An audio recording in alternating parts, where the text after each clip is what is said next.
Some defectors have joined forces to show Mr. Trump they support his hardline stance on North Korea. At a recent protest, they pledged to join a war of liberation to eliminate Kim Jong-un. The hatred for the leader of their home country is hard to miss. This defector activist tells me South Korea tried to talk, then Pyongyang did another nuclear test, so we have no choice but to physically fight. The heated rhetoric between President Trump and North Korea has intensified once again. The president says the military is totally prepared to respond to the regime. This comes after North Korea threatened to shoot down American warplanes in international airspace earlier this week. Every day there seems to be some new escalation with this story. Now it's a warning from the U.S. military about North Korea's nuclear weapons and how capable they soon could be.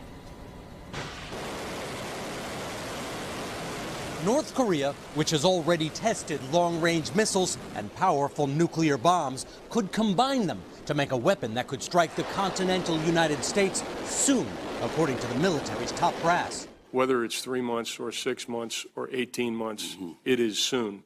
And we ought to conduct ourselves as though it is just a matter of time and a matter of a very short time before North Korea has that capability. President Trump in the Rose Garden Tuesday stressing how far he's willing to go to prevent that from happening.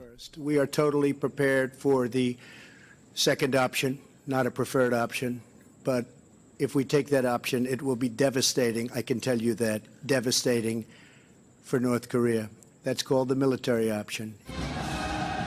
North Korea says those kind of threats and the president's repeated insults of their leader, Kim Jong-un, Rocket Man, amount to an American declaration of war.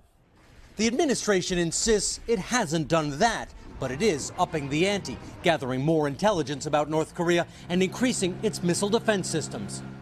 Meanwhile, the family of American student Otto Warmbier, who was detained in North Korea and later died, spoke out in an interview with Fox News. They kidnapped Otto, they tortured him, they intentionally injured him. They are not victims, they're terrorists. Warmbier was convicted of trying to steal a propaganda poster in North Korea and sentenced to hard labor.